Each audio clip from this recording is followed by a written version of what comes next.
And so I've told a few people about how I feel about stories in the Bible and the Quran. I think that they've been modified, not like changed where they took it and completely altered the whole thing and just not, those aren't the characters never happens, or those aren't the people, or that's not the situation. I don't think that's really the case, but the interpretation as to the lesson maybe that we're supposed to take away from it, because this is what these are: stories of examples. Jesus was an example, and these stories are examples. And I think so I'm gonna start with Cain and Abel, and this is another one that bothers me. Like the Abraham one really does, and everyone gets pissed about it. But here you have another example of God. Supposedly Jesus' dad, um, fucking up, like doing kind of a shitty thing. He decides he needs attention, and seeks out the two brothers and tells them, if you love me, bring me the best of everything that you've grown, of your works, your best works, bring them to me, and meet back up and give, show me what you got. And they do this. Cain and Abel both do this. And Cain is a farmer. He's got fruits and vegetables and shit like that. And Abel is like a goat herder. So he's got a goat. Like his offering is alive. It's a living thing with blood in it, and that is interesting to me. And so they bring them before God, and God observes them, and then he favors one brother over the other. He favors one brother over the other. So he who the fuck does that? What kind of a parent would do that? You tell your children to let me see the best you got, and they bring it to you, and you pick one. You pick one over the other.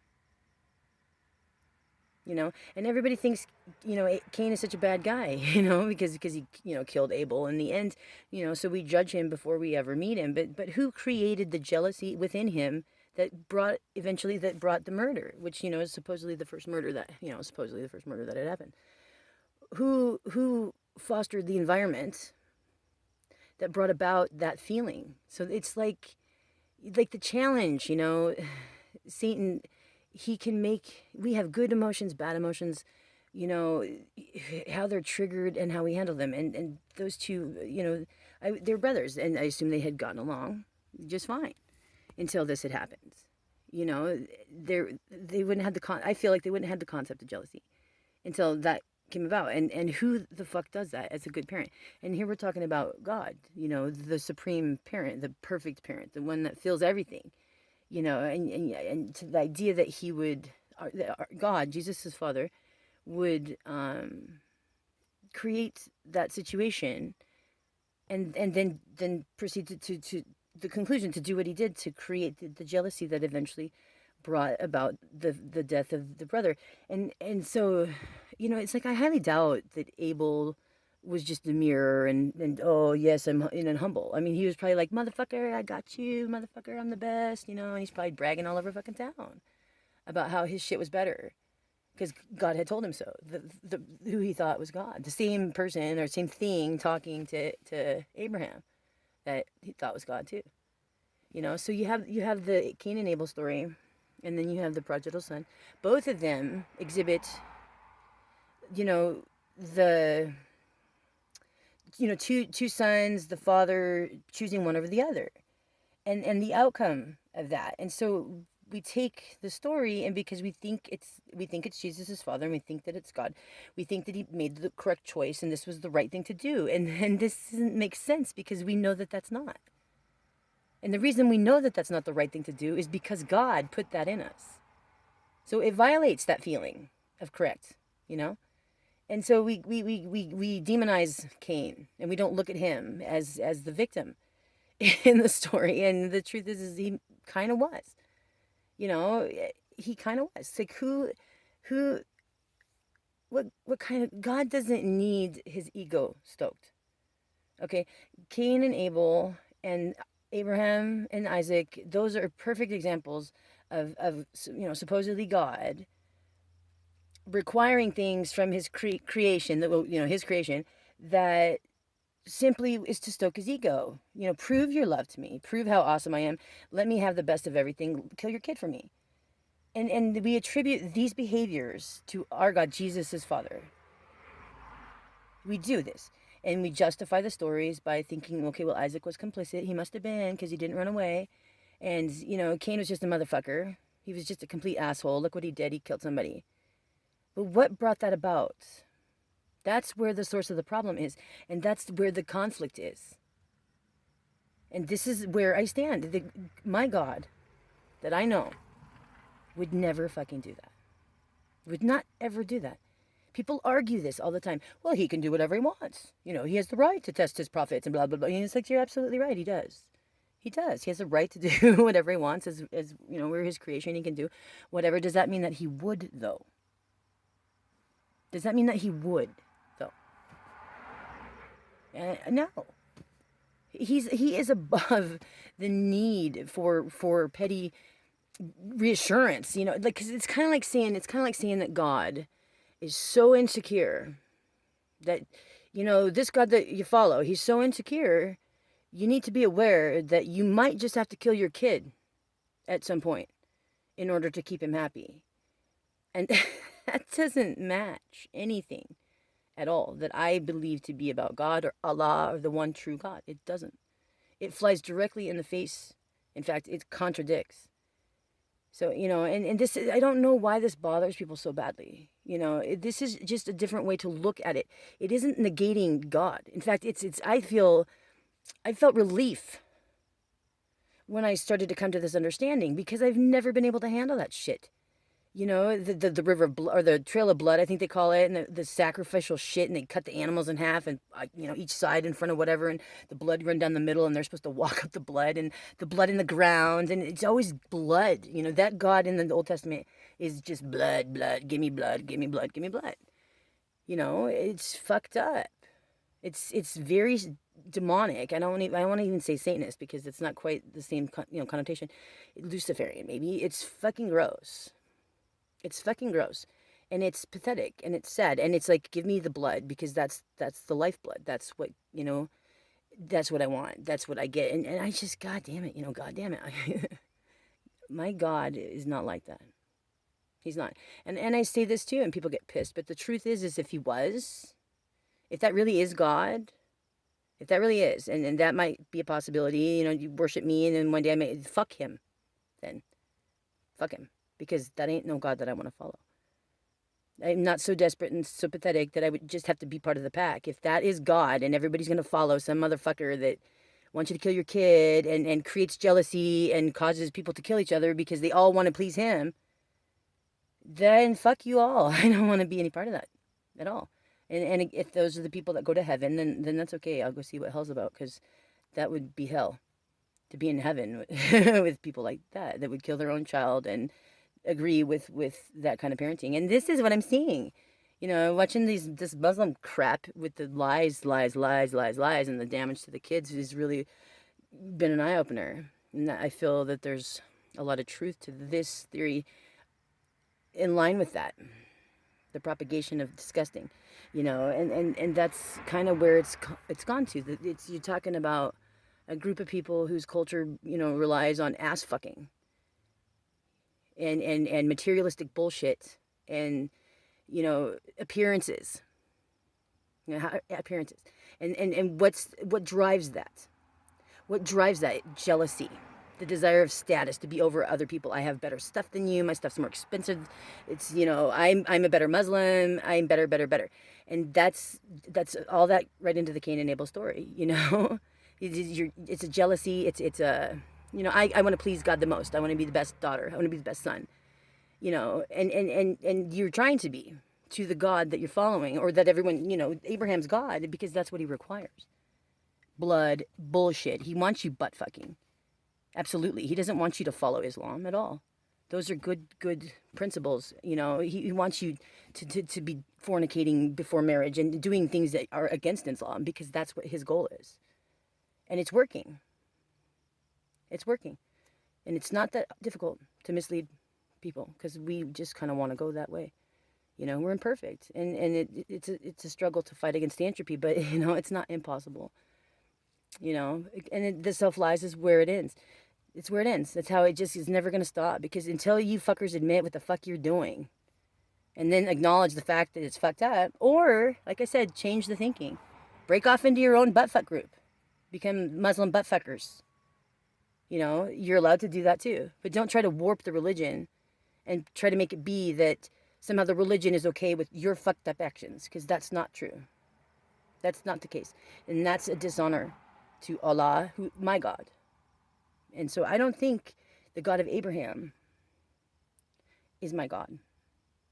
I think the Old Testament has been skewed. I think you take the Abraham and Isaac story, it's like a test from God. But if you work on the characters, a testament to God. And that's just as likely. But it's Isaac that showed the testimony. By standing up to his father, who was going to kill him. He was going to do it. And Isaac said, okay, do what you got to do.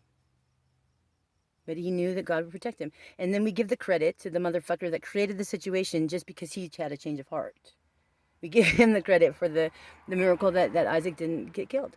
And and even then he still wanted a bull's blood. He wasn't happy until he had that blood in the ground, you know. So just something's fucked up.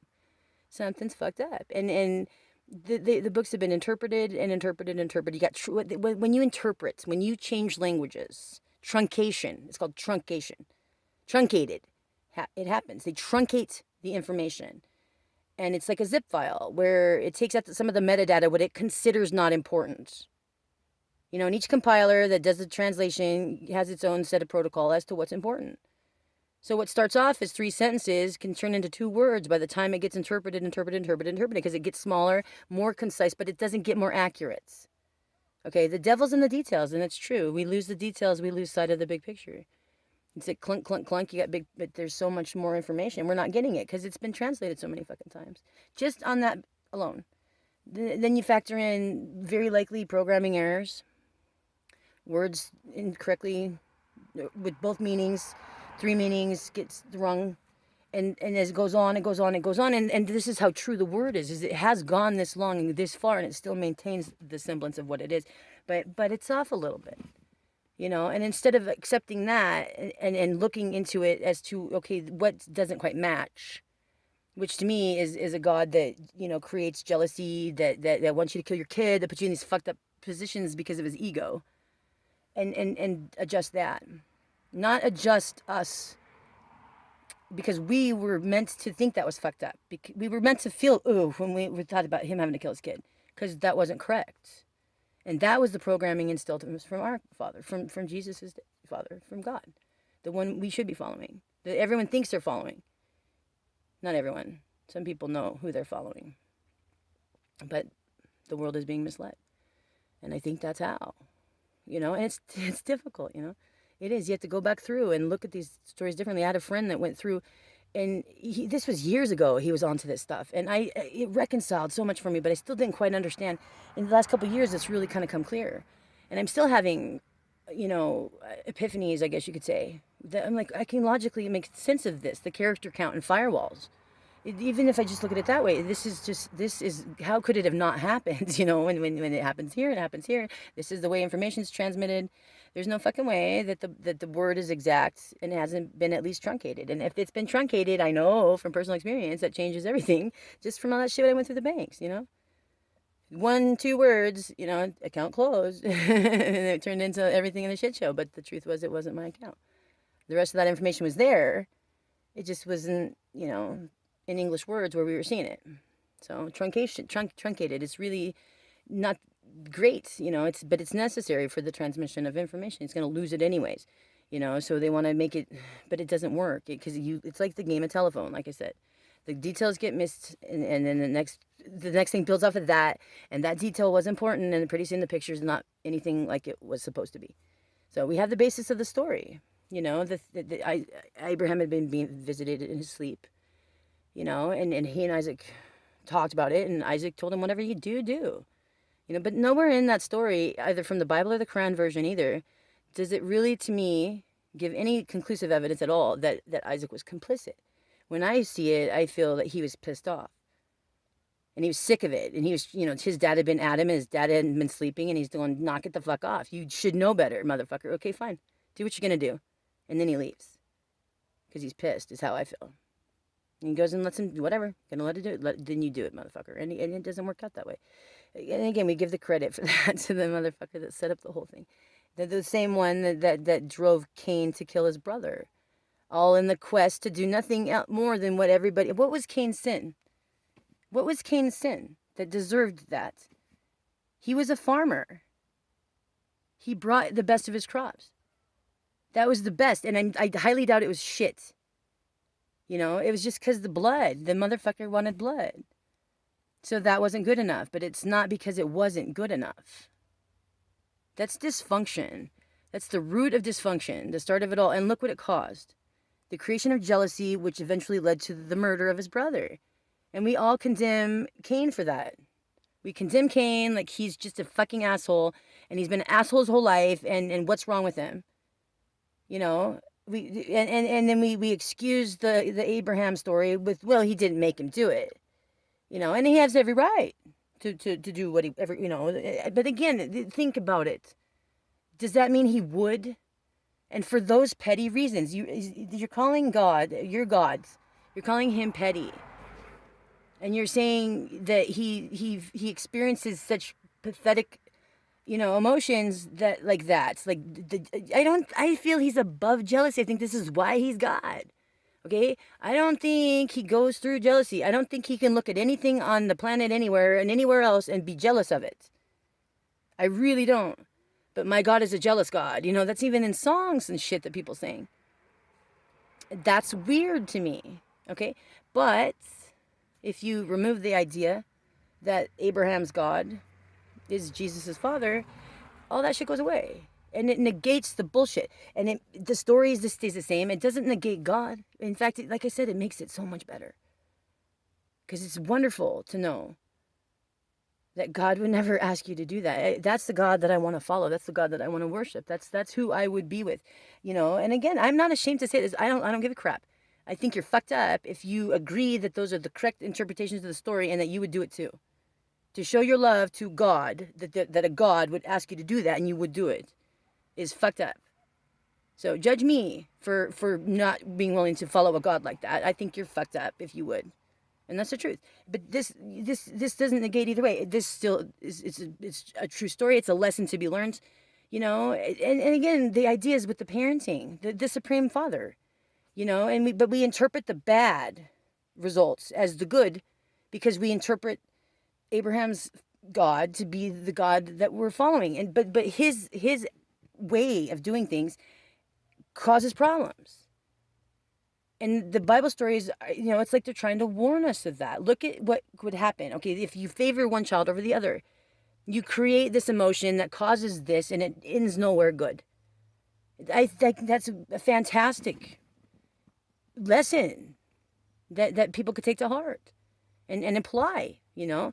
But we learned the other way. And look at the world, you know. Look at how those decisions and the thinking that this is okay and that's why, and that jealousy is all right, and blah, blah, blah, blah. It's created everything that you see, the problems, the status and bullshit, and, you know, hanging your neighbor's bloody panties to show she was a virgin. Just stupid fucking shit. I'm better than you. Based on what judgments? You know, but I don't judge people. I judge everybody. But I don't judge people. I just judge everybody. Other people. Not, you know, it's just a constant. Everybody does. You know, and you have to make judgments whether somebody's safe to be around. Okay, that's one thing. But to judge them for their own beliefs or whatever, if it's not in violation of anything, it's not harming anybody, then fuck you. But that's, you know, tell me what Muslim hasn't done that to me 37,000 times in the last 2 months, as you guys are butt fucking each other. Premaritally butt fucking each other with girlfriends, and some of you probably have wives too. You're fornicating and doing all sorts of fucked up shit. As you point the finger at me for smoking weed, you know, or eating at 4 o'clock. Because, you know, I'm a unbeliever piece of shit, right? And you're a good Muslim. As you go and kill your kid for the piece of shit God that asks you to. The frickin' psycho that asks you to. So, this is where we're at. And if you think that this is the way it should be, if this is your fucking world, if this is how you want it and this makes you happy, then again, get the fuck away from me, because I don't want anything to do with people like that. Even the Muslims, if you guys can stand here and agree that this is correct, that the system is right and this is how it should be, if you think this is right, then again, you're part of the problem. So, something's off. You got how many generations now of butt fuckers? Anal sex. And not calling it sex. Fornicating like that. Shit, blood, pit, all that stuff is totally fucking ritualistic, gross. Allah does not approve of butt sex. I don't believe so. We were given these organs for procreation. It was made pleasurable so we would do it. And the bonding effects and that bring a family. I mean, there's pheromones and all kinds of things that happen. Pitocin, I forget the hormone. But, it's the hormonal effects. It's true. People like to butt fuck because it's dirty. It's kind of forbidden. It's naughty. It's wrong. That's why people like to butt fuck. They get pleasure from the fact that it's not what we should be doing, and because we're fucked up, I mean, look how far it's gone. Even, the girls that end up orgasming or whatever after being butt fucked didn't start that way. I guarantee you, any girl that's ever had a cock shoved up her ass fucking knows it hurts like a motherfucker. I can't imagine one girl in the world that got rammed in the ass and came the first time. You have to acclimate yourself to it. You know what I mean? It's not natural. It's not. And I don't judge people for what they do. Like I said, do whatever you fucking want, but don't stand there on your high horse, butt fucking each other, cheating on me, fuckface.